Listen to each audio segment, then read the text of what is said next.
ఇవన్నీ ఆటోమేటిక్గా మీకు కవర్ అయి ఉండొచ్చు. చూడండి, మీడియం చేంజ్ అయితే స్పీడ్ ఖచ్చితంగా చేంజ్ అయ్యింది. స్పీడ్ ఖచ్చితంగా చేంజ్ అయింది అంటే ఆటోమేటిక్గా తన డైరెక్షన్ని లైట్ అనేది మార్చుకునేది. ఇది ఒక ప్రాపర్టీ, ఓకేనా? ఇది తర్వాత చూద్దాం. సో ఇది ఒక ప్రాపర్టీ. నెక్స్ట్ వచ్చేసి చూడండి, రేరర్ మీడియం, డెన్సర్ మీడియం అంటే చెప్పే కదా, ఏ మీడియంలో అయితే లైట్ అనేది చాలా ఎక్కువగా వెళ్తుందో, ఎక్కువ వేగంతో వెళ్తుందో దాన్ని రేరర్ మీడియం అంటారు. ఒక మీడియంలో ఒక లైట్ యొక్క వేగం అనేది తక్కువగా ఉంటే దాన్ని డెన్సర్ మీడియం అంటారు. ఈ రెండింటికి కంపేర్ చేసినప్పుడు ఎయిర్ అనేది రేరర్ మీడియంగా ఉంది, వాటర్ అనేది డెన్సర్ మీడియంగా ఉంది. ఈ యొక్క వాటర్ని గ్లాస్కి కంపేర్ చేసినప్పుడు వాటర్ అనేది డెన్సర్ మీడియంగా ఉంది, గ్లాస్ అనేది వాటర్ అనేది రేరర్ మీడియంగా ఉంది, గ్లాస్ అనేది డెన్సర్ మీడియంగా ఉంది. నెక్స్ట్ వచ్చేసి చూడండి, ఎప్పుడైతే ఒక ఇన్సిడెంట్ రే అనేది రేరర్ మీడియం నుంచి డెన్సర్ మీడియంకి వచ్చిందో ఇక బెండ్ అయ్యి మాత్రమే లైట్ ట్రావెల్ అయింది. ఎందుకంటే స్పీడ్ చేంజ్ అయింది, యానకం చేంజ్ అయింది, ఓకేనా? సో అది ఎలా ఉంటుందంటే టువర్డ్స్ ద నార్మల్ వైపుగా వంగి ప్రయాణించింది. దీనికి రీజన్ ఉంది, కాన్సెప్ట్ ఉంది, కానీ ఇక్కడ నేను చెప్పదలుచుకోలేదు, టైం వేస్ట్ మీకు, ఓకేనా? సో ఈసారి ఎప్పుడైనా చూద్దాం. సో ఈ కేసులో ఇంపార్టెంట్ అంటే angle is greater than angle R, చాలా ఇంపార్టెంట్. నెక్స్ట్ వచ్చేసి ఒకవేళ రివర్స్ కేసు, డెన్సర్ మీడియంలోంచి రేరర్ మీడియంకి కానీ ఒక లైట్ ట్రావెల్ అయింది అంటే ఏమైంది అంటే అవే ఫ్రమ్ ద నార్మల్కి దూరంగా వెళ్తుంది. అప్పుడు ఇక్కడ యాంగిల్ తక్కువగా ఉంటుంది, ఇక్కడ యాంగిల్ ఎక్కువగా ఉంటుంది. కాబట్టి దీన్ని angle I is less than angle R అని రాసుకున్నాము, ఓకేనా? సో ఇదంతా మొత్తాన్ని చూసిన తర్వాత అసలు రిఫ్రాక్షన్ అంటే ఏంటిది, వక్రీభవనం ఏంటంటే బెండింగ్ ఆఫ్ లైట్. చూడండి ఎలా బెండ్ అవుతుంది, అప్పుడు అర్థమైంది కదా. సో నెక్స్ట్ కాన్సెప్ట్ వచ్చేసి మీకు కొన్ని లాస్ ఇక్కడ ఇంట్రొడ్యూస్ చేస్తాను. చూడండి అమ్మా, పాయింట్ టు పాయింట్ వెళ్ళిపోతున్నాను, డెప్త్గా నేను అనాలిసిస్ చేయట్లేదు, ఓకేనా? సో ఇప్పుడు చూడండి, లాస్ మీకు అందరికీ తెలుసు, లాస్ ఆఫ్ రిఫ్లెక్షన్, పరావర్తనం ఏంటిదమ్మా, angle I is equal to angle R, ఇలా చెప్పా కదా. నెక్స్ట్ IR/N అంటే incident ray, refracted ray, normal same ప్లేన్లో ఉంటాయని చెప్పా కదా. అలాగే ఈ యొక్క రిఫ్రాక్షన్కి, వక్రీభవనానికి లాస్ ఏంటి అంటే ఫస్ట్ వన్ వచ్చేసి same angle I, incident rays and reflected rays and normal are same plane, ఒకే తలం పైన ఉంటాయి. పరావర్తన కోణం, పతన కోణం, పరావర్తన కోణం అండ్ మనం నార్మల్ అనుకున్నాం కదా, లంబంగా గీయబడింది కదా, ఆ మూడు కూడా ఒకే తలంలో ఉంటాయి, అంటే సేమ్ ప్లేన్, ఓకేనా? సేమ్ ప్లేన్లో ఉంటాయి, ఒకే తలంపై ఉంటాయి. నెక్స్ట్ వచ్చేసి ఇక్కడ ఇంకొకటి, దీని యొక్క రూల్ ఏంటిది అంటే, దీని యొక్క లా ఏంటంటే sin I by sin R is equal to constant. దీని గురించి ఎక్స్ప్లెయిన్ చేయాలంటే చాలా టైం పట్టింది నాకు, బట్ మీరు జస్ట్ గుర్తుపెట్టుకోండి. దీని యొక్క ప్రాపర్టీ ఏంటంటే ఎందుకు సైన్ ఐ తీసుకున్నాం దాని కూడా రీజన్ ఉంటుంది. sin I by sin R is equal to constant. ఈ యొక్క కాన్స్టెంట్నే మనం ఏమంటామంటే రిఫ్రాక్టివ్ ఇండెక్స్, వక్రీభవన గుణకం అనుకుంటా, రిఫ్రాక్టివ్ ఇండెక్స్, ఓకేనా? రిఫ్రాక్టివ్ ఇండెక్స్, వక్రీభవన గుణకం అంటారు. అయితే ఈ యొక్క వక్రీభవన గుణకాన్ని ఇచ్చింది ఎవరు అంటే స్నెల్స్ అనే ఒక శాస్త్రవేత్త దీని గురించి ఇచ్చాడు. sin I sin R కూడా తనే ఇచ్చాడు, ఓకేనా? సో అందుకే దీన్ని స్నెల్స్ లా అని కూడా అంటారు, ఓకేనా? ఇదేంటిది రిఫ్రాక్టివ్ ఇండెక్స్ గురించి. అయితే ఈ యొక్క రిఫ్రాక్టివ్ ఇండెక్స్లో ఇంకో కాన్సెప్ట్ ఉంటుంది, అది ఏంటిది అంటే చూడండి, రిఫ్రాక్టివ్ ఇండెక్స్ని ఎలా మనం కంపేర్ చేస్తామంటే speed of air by speed of light in air, speed of light. Okay, దీనికంటే చెప్పే ముందు మీకు ఇంకోటి చెప్తే దీని మీద ఇంకా క్లారిటీగా ఉంటుంది. అది ఏంటిది అంటే చూడండి, అదేంటిది ఇంకో పేజ్ యాడ్ చేసుకుందాం. అదేంటిదో చూడండి. ఓకే చూడండి, ఈ యొక్క రిఫ్రాక్టివ్ ఇండెక్స్ అనేది, వక్రీభవన గుణకం అనేది indirectly proportional to velocity of light, indirectly proportional to velocity of light, ఓకేనా? కాంతి వేగానికి రిఫ్రాక్టివ్ ఇండెక్స్ అనేది అనులోమానుపాతంలో ఉంటుంది, లేదా రిఫ్రాక్టివ్ ఇండెక్స్ అనేది కాంతి వేగానికి విలోమానుపాతంలో ఉంటుంది. అనులోమానుపాతం కాదు, విలోమానుపాతంలో ఉంటుంది, ఓకేనా? అంటే వెలాసిటీ ఆఫ్ లైట్ పెరిగితే రిఫ్రాక్టివ్ ఇండెక్స్ తగ్గిద్ది, ఈ యొక్క వెలాసిటీ ఆఫ్ లైట్ తగ్గితే రిఫ్రాక్టివ్ ఇండెక్స్ పెరిగిద్ది, ఇలా, ఓకేనా? ఇప్పుడు మీకు ఆల్రెడీ ఎగ్జామ్లో ఇచ్చిన కొన్ని పాయింట్స్ చెప్తానమ్మా, దాన్ని బట్టి ఇంకా మీకు క్లారిటీ వచ్చింది. అది ఏంటిదంటే రిఫ్రాక్టివ్ ఇండెక్స్ ఆఫ్ ఓకేనా, రిఫ్రాక్టివ్ ఇండెక్స్ ఆఫ్ ఎయిర్ ఎంత అంటే 1 పాయింట్. చూడండి, నేను ఇక్కడ చెప్పేది NCERT ఇన్ఫర్మేషన్. మీకు బయట బుక్స్లో ఏదైనా తప్పుగా ఉంటే ఆ బుక్కే తప్పు, కానీ ఇక్కడ నేను చెప్పేది కాదు. ఎందుకంటే ఇక్కడ నేను చెప్పేది ఎన్సీఈఆర్టీ బుక్ బేస్. సో మీకు ప్రిన్సిపల్గా మెయిన్గా ఇదే మీకు కరెక్ట్, ఓకేనా. సో 1.0003 ఇదే కరెక్ట్ ఇన్ఫర్మేషన్, ఓకేనా. Next refractive index of water ఎంత అంటే 1.3. And refractive index of glass ఎంత అంటే 1.5. సో 1.5. ఎయిర్లో ఎంతమ్మా? ఎయిర్లో స్పీడ్ ఎంత? Light speed 3 × 10⁸. అదే వాటర్లో 2.5 × 10⁸ మీటర్ పర్ సెకండ్ అమ్మా. చెప్పాలా? చెప్పండి. 2 × 10⁸ మీటర్ పర్ సెకండ్, ఓకేనా. చూడండి ఎందుకు సార్ ఇవన్నీ రాశారు, మీకు క్లారిటీ వస్తుంది. ఇప్పుడు చూడండి నేనేం చెప్పాను, రిఫ్రాక్టివ్ ఇండెక్స్ అనేది ఈ యొక్క వెలాసిటీ ఆఫ్ లైట్కి విలోమానుపాతంలో ఉండిద్ది, అంటే ఇండైరెక్ట్లీ ప్రపోర్షన్లో ఉండిద్ది. ఇప్పుడు చూడండి ఎయిర్కి ఎంత ఉంది? 1.003 ఉంది. అప్పుడు యొక్క వెలాసిటీ ఎంత ఉంది? 3 × 10⁸ అయింది. ఇప్పుడు దీనికి కంపేర్ చేయండి. ఎప్పుడైతే లైట్ స్పీడ్ తగ్గిందో రిఫ్రాక్టివ్ ఇండెక్స్ పెరిగింది. 1.0003 కంటే 1.3 పెద్దదే కదా. అంటే ఇప్పుడు ఈ యొక్క రూల్ సరిపోయిందా? వెలాసిటీ యొక్క స్పీడ్ ఎప్పుడైతే తగ్గిందో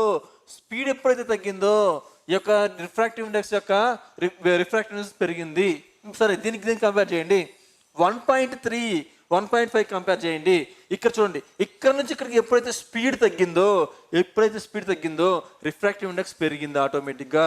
సో ఇప్పుడు ఏంటిది? స్పీడ్ తగ్గింది, ఆటోమేటిక్గా రిఫ్రాక్టివ్ ఇండెక్స్ పెరిగింది. ఎందుకు పెరిగింది? Refractive index is indirectly proportion to 1/వెలాసిటీ. అంటే ఈ యొక్క వక్రీభావ గుణకం అనేది విలోమానుపాతంలో ఉంటుంది. ఎవరికి విలోమానుపాతంలో ఉంటుంది అంటే కాంతి వేగానికి, ఓకేనా. కాంతి వేగానికి, ఓకేనా. సో ఇదేంటంటే ఎనాలిసిస్, ఇది జస్ట్ ఎనాలిసిస్ అనమాట. అంతేకాదు ఎగ్జామ్లో కూడా చాలాసార్లు అడిగారు, ఎనాలిసిస్ అడగలేదు కానీ దీని గురించి అడిగారు, మీకు ఎక్కడైనా యూజ్ అవుతుంది, ఓకేనా. సో ఇది ఈ యొక్క రిఫ్రాక్టివ్ ఇండెక్స్ గురించి. అయితే ఈ యొక్క రిఫ్రాక్టివ్ ఇండెక్స్ని ఇంకా ఎలా మెజర్ చేయొచ్చు? అంటే చూడండి ఈ యొక్క refractive index is equal to velocity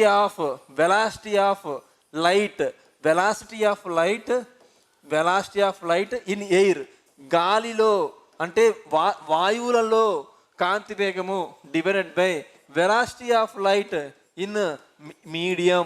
ఏదో ఒక మీడియం, ఏ మీడియం ఇస్తే ఆ మీడియం, ఓకేనా. వాటర్ ఇస్తే వాటర్, గ్లాస్ ఇస్తే గ్లాస్, ఏ మీడియం ఇస్తే ఆ మీడియం. కానీ దేంతో కంపేర్ చేయాలి? ఎయిర్తో కంపేర్ చేయాలి. సార్ నాకు అర్థం అవ్వలేదు, ఒక ఎగ్జాంపుల్ తీసుకుందామా? చూడండి. ఫర్ ఎగ్జాంపుల్ ఇదేమన్నా మారిద్దా? వెలాసిటీ ఆఫ్ లైట్ ఏమన్నా మారిద్దా? మారదు. 3 × 10⁸, ఓకేనా. సో మీటర్ పర్ సెకండ్ అంటే మీటర్ పర్ సెకండ్ రాసుకున్నాం. Refractive index have no units ఏమీ ఉండవు, ఓకేనా. సో అది బాగా గుర్తుపెట్టుకోండి. సో ఇప్పుడు వెలాసిటీ ఇన్ ద మీడియం, నేను ఫర్ ఎగ్జాంపుల్ ఈ మీడియాన్ని ఏం తీసుకున్నాము అంటే ఈ యొక్క మీడియంని గ్లాస్ తీసుకుందాం. గ్లాస్లో స్పీడ్ ఎంతమ్మా? గ్లాస్లో స్పీడ్, సో గ్లాస్లో లైట్ స్పీడ్ ఎంత అంటే 2 × 10⁸ మీటర్ పర్ సెకండ్, ఓకేనా.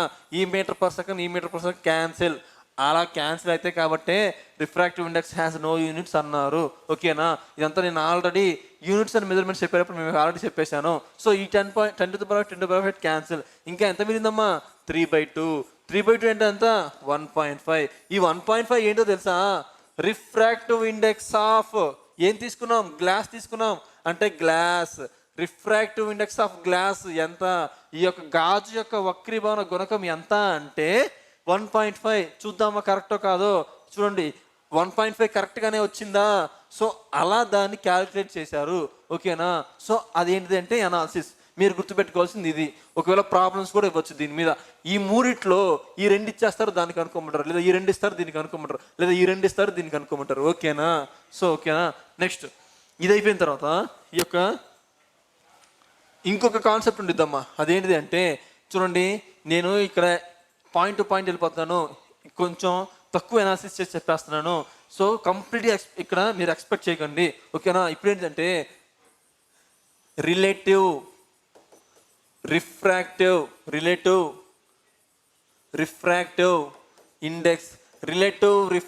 ఇండెక్స్, ఓకేనా.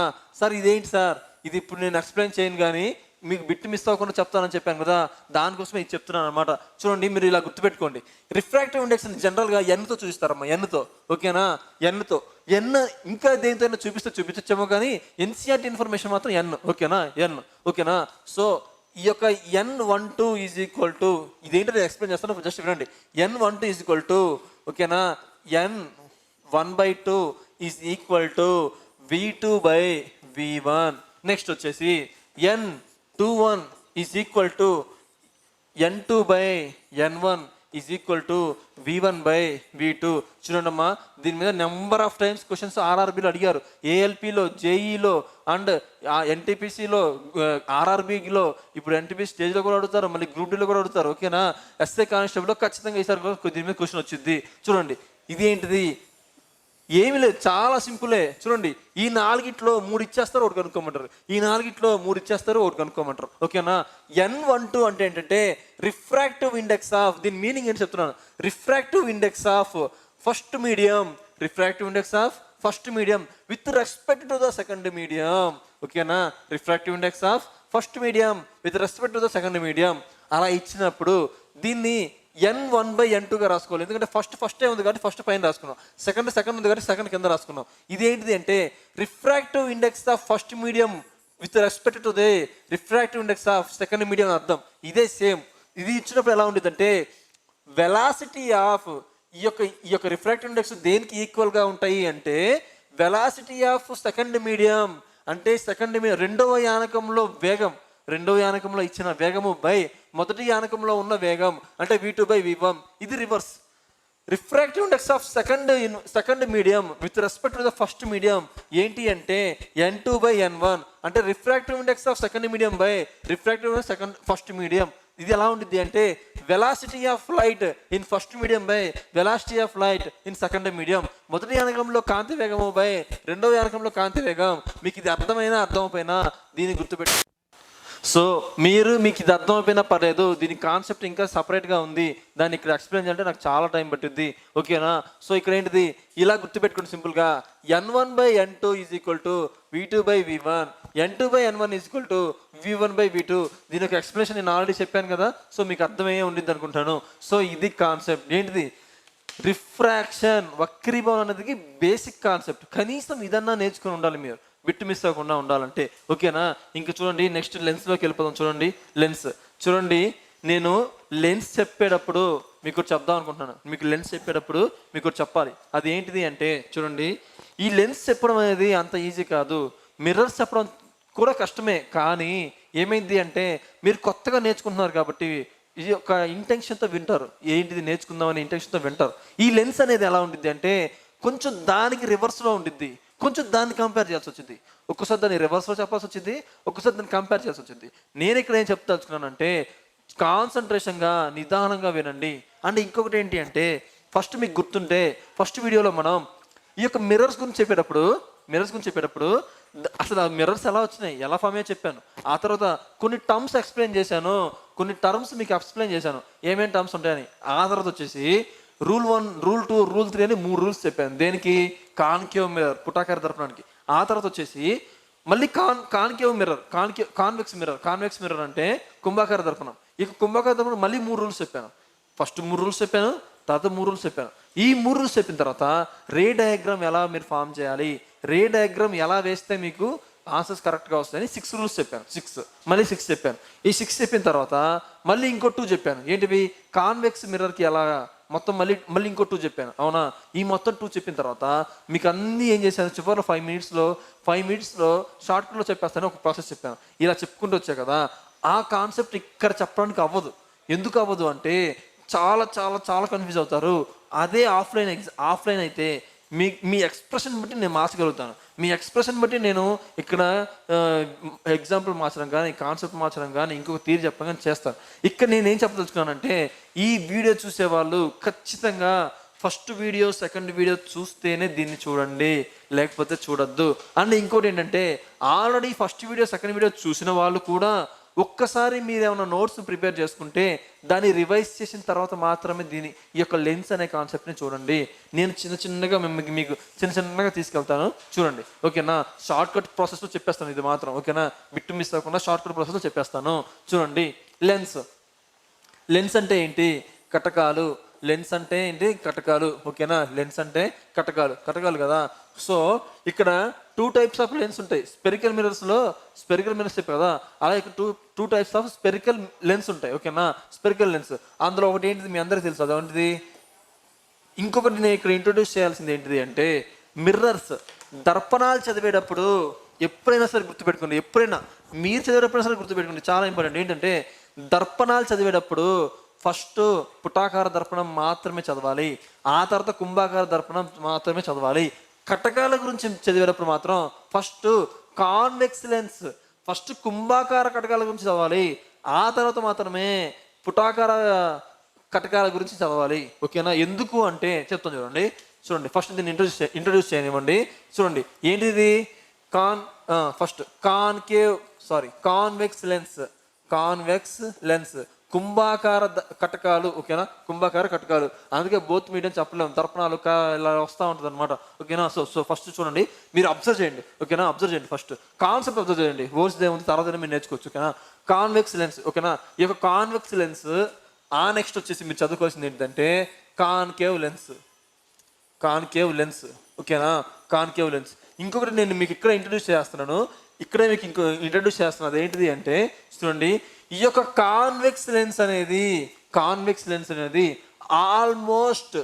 ఆల్మోస్ట్ దేనికి ఈక్వల్ అంటే కాన్కేవ్ మిర్రర్. బట్ చాలా డిఫరెన్స్ ఉంటుంది కొంచెం, అది నేను చెప్తా ఉంటాను, మీరు అబ్జర్వ్ చేయండి. నెక్స్ట్ ఈ కాన్కేవ్ లెన్స్ అనేవి ఆల్మోస్ట్ దీని యొక్క ప్రాపర్టీస్ ఎలా ఉంటాయంటే కాన్వెక్స్ మిర్రర్ ప్రాపర్టీస్ ఉంటాయి, ఆల్మోస్ట్ ఉంటాయి.